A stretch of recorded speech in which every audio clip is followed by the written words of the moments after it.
కూడా నేను చెప్పుకోలేదు సార్. హాస్పిటల్లో చదువుకుంటామని చెప్పలేదు సార్.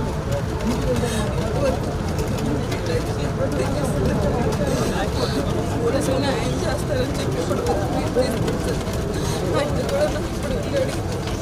క్రైమ్ బ్రాంచ్ పంపించారు. ఇక్కడ మార్చవరం తీసేసారు, విజయవాడ మార్చవరం తీసేసారు. చూస్తాం అని అన్నారు. వాళ్ళు మీకు ఫోన్ చేయాలి, ఫోన్ చేస్తే కానీ మేమేం చేయలేమని చెప్పారు సార్. ఎఫ్ఐఆర్ పెట్టాను సార్. నమస్కారం సార్. నా దగ్గరికి శివకుమారి గారు అని చెప్పి జార్జ్ ఇన్స్టిట్యూట్లో గ్లోబల్ హెల్త్ ప్రైవేట్ కంపెనీలో పనిచేస్తున్నారు. వాళ్ళు వాళ్ళ అమ్మాయిని ఒక 8 months బ్యాక్ కిడ్నాప్ చేశారని ఒక కేసు వచ్చింది సార్. వాళ్ళ అమ్మాయిని అది 8 months, అది మనకి ఎఫ్ఐఆర్ కూడా ఉంది సార్. ఒకసారి మీరు చూసి కొంచెం ఒకసారి నాకు అప్డేట్ ఇవ్వండి sir please sir. Request sir please sir. పంపిస్తాను సార్, మన కేకే గారిని పంపిస్తాను సార్, ఆవిడ పంపిస్తాను సార్. చూడండి సార్.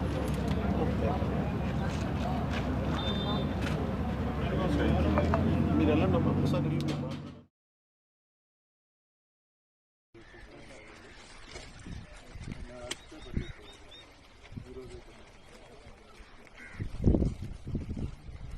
అందరికీ నమస్కారం. సో నిన్న చిరాల రూరల్ పోలీస్ స్టేషన్ అంటే ఈపురపాలెం పోలీస్ స్టేషన్ పరిధిలో నిన్న ఎర్లీ మార్నింగ్ అరౌండ్ 5:45కి ఒక అన్ఫార్చునేట్ షాకింగ్ ఇన్సిడెంట్ జరిగింది. ఒక 21 years old అమ్మాయిను అత్యాచారం చేసి హత్య చేయడం జరిగింది. అమ్మాయి ఎర్లీ మార్నింగ్ 5:30, 5:45 టైంకి బహిర్భూమికి బయట వెళ్ళడం జరిగింది. అక్కడ అమ్మాయిను రేప్ చేయడం, తర్వాత అక్కడే అమ్మాయిను మర్డర్ చేయడం జరిగింది. సో ఈ ఇన్సిడెంట్ మీద ఇమ్మీడియట్గా crime number 169/24 of Chirala rural police station under section 302, 376 IPC కింద కేసు నమోదు చేసి ఇమీడియట్గా ఇన్వెస్టిగేషన్ టేకప్ చేయడం జరిగింది. సో సీన్ ఆఫ్ క్రైమ్ని క్షుణ్ణంగా పరిశీలించడం జరిగింది. నేను కూడా, ఐజీ గారు కూడా, అందరూ కూడా సీన్ ఆఫ్ క్రైమ్ని పరిశీలించడం జరిగింది. సీన్ ఆఫ్ క్రైమ్లో ఉన్న అన్ని ఆధారాలు, అన్ని ఎవిడెన్సెస్ సైంటిఫిక్ మేనర్లో కలెక్ట్ చేయడం జరిగింది. అక్కడ క్లూస్ టీమ్ పంపడం జరిగింది, అదేవిధంగా డాగ్ స్క్వాడ్ కూడా పంపడం జరిగింది. సో అవన్నీ ఎవిడెన్సెస్ కలెక్ట్ చేసి ఇన్వెస్టిగేషన్ టేకప్ చేయడం జరిగింది. ఈ కేసును సవాల్గా తీసుకొని, అంటే ఈ కేసులో అప్పటికి క్లూజ్ లేవు, అంటే ఎవరు చేశారనేది మాకు ఎటువంటి క్లూజ్ లేవు. ఈ కేసును అందుకని సవాల్గా తీసుకొని, అంత సీరియస్ ఇన్సిడెంట్ జరిగితే 10 టీమ్స్ ఏర్పాటు చేయడం జరిగింది. ఈ కేసు దర్యాప్తు అన్ని కోణాల నుంచి ఈ కేసు ఇన్వెస్టిగేషన్ చేయడం జరిగింది. సో మన అడిషనల్ ఎస్పీ బాపట్ల విఠలేశ్వర్ గారి ఆధ్వర్యంలో DSP Chirala and DSP Bapatla, అదేవిధంగా ఇన్స్పెక్టర్స్ అండ్ సబ్ ఇన్స్పెక్టర్స్ కింద 10 టీంలు ఏర్పాటు చేసి అన్ని కోణాల నుంచి దర్యాప్తు స్టార్ట్ చేయడం జరిగింది. ఇన్వెస్టిగేషన్ పరంగా ఈరోజు సాయంత్రం చిరాల అవుట్స్కర్ట్స్లో హై రెస్టారెంట్ దగ్గర 3 ముద్దాయిలని అరెస్ట్ చేయడం జరిగింది. ఈ 3 ముద్దాయిలు ఈపురపాలెం విలేజ్కే, సేమ్ విలేజ్. రోజు సాయంత్రం చిరాల అవుట్స్కర్ట్స్లో హై రెస్టారెంట్ దగ్గర 3 ముద్దాయిలని అరెస్ట్ చేయడం జరిగింది. ఈ 3 ముద్దాయిలు ఈపురపాలెం విలేజ్కే, సేమ్ విలేజ్కి చెందిన వాళ్ళే. A1 Devarakonda Vijay, A2 Karanki Mahesh and A3 Devarakonda Srikanth. So వీళ్ళు 3కి ఇంతకుముందు కూడా వాళ్ళ మీద కొన్ని కేసులు, క్రిమినల్ కేసులు ఉన్నాయి.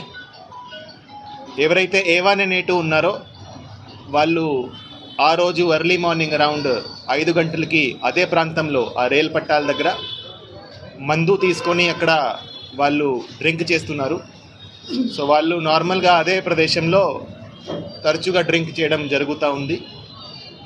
అదే టైంకి ఎవరైతే హతురాలో ఉందో, ఎవరైతే విక్టిమ్ ఉందో, ఆమె ఆ ప్రదేశానికి వెళ్ళడం జరిగింది. ఆ ప్రదేశానికి వెళ్తే వాళ్ళు అదే అవకాశంగా చూసుకొని ఆమెను ఇద్దరు బలవంతంగా లాగేసి బుషెస్లో తీసుకువెళ్ళి అక్కడ ఆమె మీద అత్యాచారం చేయడం జరిగింది.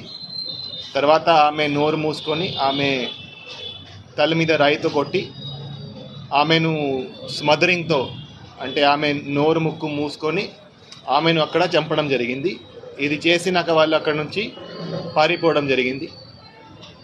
పారిపోయి వాళ్ళిద్దరూ వాళ్ళ ఇంటికి వెళ్ళి అక్కడ వాళ్ళ బట్టల మీద కొన్ని మట్టి, తర్వాత కొన్ని ఈ మార్క్స్ ఉన్నాయి. అందుకని వాళ్ళ ఇంటికి వెళ్ళి అక్కడ బట్టలు కూడా చేంజ్ చేయడం జరిగింది. దాని తర్వాత వాళ్ళు ఒక్కసారి మళ్ళీ సీన్ ఆఫ్ క్రైమ్కి రావడం జరిగింది. అప్పుడు కొంతమంది వాళ్ళను అక్కడ చూడడం జరిగింది. అంటే వాళ్ళు సీన్ ఆఫ్ క్రైమ్లో మళ్ళీ ఆ రోజు కొంతమందికి కనపడ్డారు. ఎప్పుడైతే బాడీ దొరికే ఆ టైంకి మళ్ళీ కనపడ్డారు. సో అందుకని మాకు వాళ్ళ మీద కూడా అనుమానం వచ్చింది. వాళ్ళ మీద ఇంతకుముందు పాత కేసులు కూడా ఉన్నాయి కాబట్టి వాళ్ళను అరెస్ట్ చేసి విచారిస్తే వాళ్ళు ఈ క్రైమ్కి కన్ఫెస్ చేయడం జరిగింది, వాళ్ళే చేశారని. సో ఎవరైతే A1 and A2 ఉన్నారో వాళ్ళు ఇద్దరు కలిసి ఆమెను బలవంతంగా అత్యాచారం చేయడం జరిగింది. జగనన్న కాలనీ కట్టడానికి మీ భూమి తీసుకున్నారా? ఎంత ఎంత ఇస్తా ఉన్నమ్మా? మీ భూమి విలువ 2 కోట్లు, ఎకరున్న రాస్తి భీమిలీలో.